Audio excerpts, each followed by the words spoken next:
खबर आपको दे रहे हैं, जहां विधायक इस्तीफा देने के लिए पहुंचे हैं स्पीकर के पास। क्या कुछ खबर है बताते हैं आपको। कर्नाटक में कुमारस्वामी सरकार का संकट बढ़ता जा रहा है।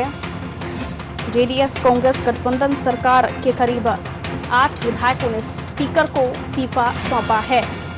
5 कांग्रेस विधायकों को, 3 जेडीएस विधायकों ने इस्तीफा भेजा है।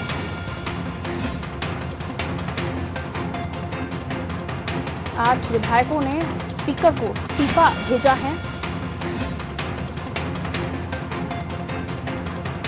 5 कांग्रेस विधायक और 3 जेडीएस विधायकों ने इस्तीफा भेजा है। जानकारी लेंगे, हमारे एग्जीक्यूटिव एडिटर मनोज वर्मा जी हमारे साथ फोन लाइन पर जुड़े हैं।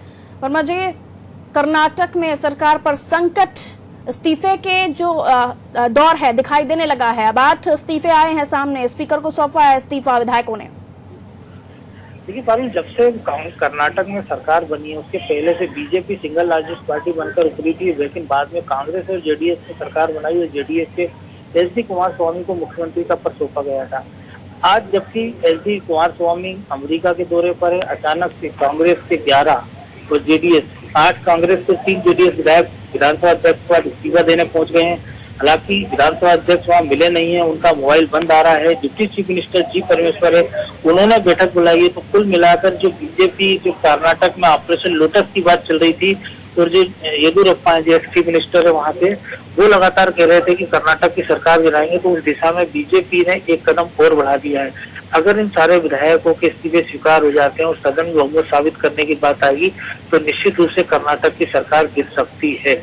ऐसे में बीजेपी के ऊपर सवाल ये है कि क्या बीजेपी सरकार बनाती है बाकी लोगों के सहयोग से, या विधानसभा भंग करके नए चुनाव में जाना चाहिए, क्योंकि लोकसभा चुनाव के नतीजे हैं वो बीजेपी के काफी हद तक फेवर में आए हैं।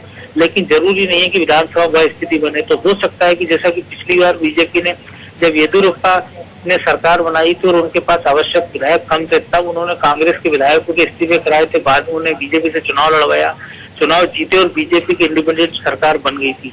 हो सकता है कि कर्नाटक में यही फार्मूला अपनाया जाए कि जो बचे हुए सत्र में जो सदन में उपस्थित सदस्य हैं उनके बीच में शक्ति प्रदर्शन हो, बीजेपी अपना बहुमत साबित करे और जितने कांग्रेस या जेडीएस के विधायकों ने इस्तीफे दिए हैं वो सब बीजेपी में शामिल हो जाए, बाई इलेक्शन में जाए और बीजेपी उनको चुनाव जिताने के लिए पूरी ताकत झोंक दे। कर्नाटक के बाद हमने उसके पहले देखा कि हमने कल गुजरात में देखा कि कांग्रेस के 2 विधायकों ने बगावत की और राज्यसभा में बीजेपी के दोनों उम्मीदवार जीत गए, जिसमें एक जयशंकर जो विदेश मंत्री वो भी चुनाव राज्यसभा का जीत गए। मध्य प्रदेश को लेकर भी बीजेपी लगातार कहती रही कि मध्य प्रदेश में भी सरकार ज्यादा दिन चलने वाली नहीं है। कभी वो मध्यावधि के चुनाव की बात करते हैं, उनके राष्ट्रीय संगठन महामंत्री रामलाल या बीजेपी के कई सारे नेता कहते हैं कि कांग्रेस की सरकार अपने गोद से ही गिर जाएगी। तो कर्नाटक के इस घटनाक्रम के बाद मध्य प्रदेश सरकार भी चौकन्नी हो गई है और जो फ्लोर मैनेजमेंट में जो कांग्रेस के नेता लगे हैं वो विधायकों से संपर्क साध रहे हैं और हो सकता है कि इन सबको साधने के लिए मध्य प्रदेश में हमको एक छोटा मोटा मंत्रिमंडल विस्तार देखने को मिल जाए। बिल्कुल, लेकिन मनोज जी, जिस तरह की स्ट्रैटेजी लेकर चल रही है बीजेपी, या यूं कहें कि उनका जो फॉर्मूला है ये देश के लिए, लोकतंत्र के लिए ठीक नहीं है। किस तरह से सरकार बन जाती है और ये जोड़ तोड़ करके सरकार को गिराकर अपनी सरकार बनाने की कोशिश करते हैं। देखिए, पहला मौका नहीं, हमने देखा मणिपुर में बीजेपी ने इसी प्रकार सरकार बनाई थी। गोवा में कांग्रेस सिंगल लार्जेस्ट सबसे बड़ी पार्टी थी, लेकिन बीजेपी ने वहां भी सरकार बना ली थी। बिल्कुल, पूर्वोत्तर के कई राज्यों में हमने ये स्थिति देखने को मिली और पहली बार देश के इतिहास में संभवतः ये पहली बार हुआ कि तेलंगाना में हमने देखा कि जो तेलुगु देशम पार्टी है उसके 4 राज्यसभा संसद सदस्य बीजेपी में शामिल हो गए। पिछले दिनों जो एनएलए के एक लोग राज्यसभा सदस्य थे हरियाणा के, वो बीजेपी में शामिल हो गए। तो अभी तक हमने लोकसभा या सांसद और विधायक या पार्षदों के बारे में सुना था कि उन्होंने पार्टी बदली, लेकिन राज्यसभा के उम्मीदवार भी जिस प्रकार से सदस्य दल बदल करके एनडीए बीजेपी में शामिल हो रहे, तो निश्चित रूप से देश के इतिहास में अभूतपूर्व घटनाक्रम है। और कर्नाटक को लेकर या बाकी जगह इस प्रकार के हथकंडे कई सारी राज्य सरकारें अपनाती रही हैं।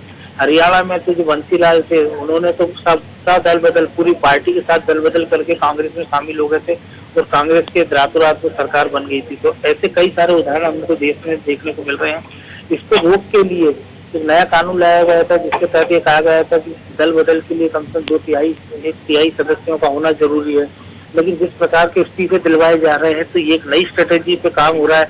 तो निश्चित रूप से चुनाव आयोग को इस दिशा विचार करना चाहिए, केंद्र सरकार को भी इस बारे में कोई कानून लाने पर विचार करना चलिए। चाहिए कि इस प्रकार के जो चुने हुए प्रतिनिधि हैं, जो किसी पार्टी ने उनको अगर या किसी जनता ने किसी पार्टी के सिंबल पर उनको चुनाव जिताया है और वो बाद में दगाबाजी करके किसी और दूसरी पार्टी में सत्ता के लालच में चले जाते हैं, तो उनके खिलाफ एक्शन होना चाहिए।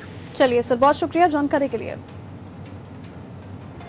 तो कर्नाटक में जो स्ट्रैटेजी अपना रही है बीजेपी, उसके हिसाब से लगता तो है कि बीजेपी जो करने जा रही है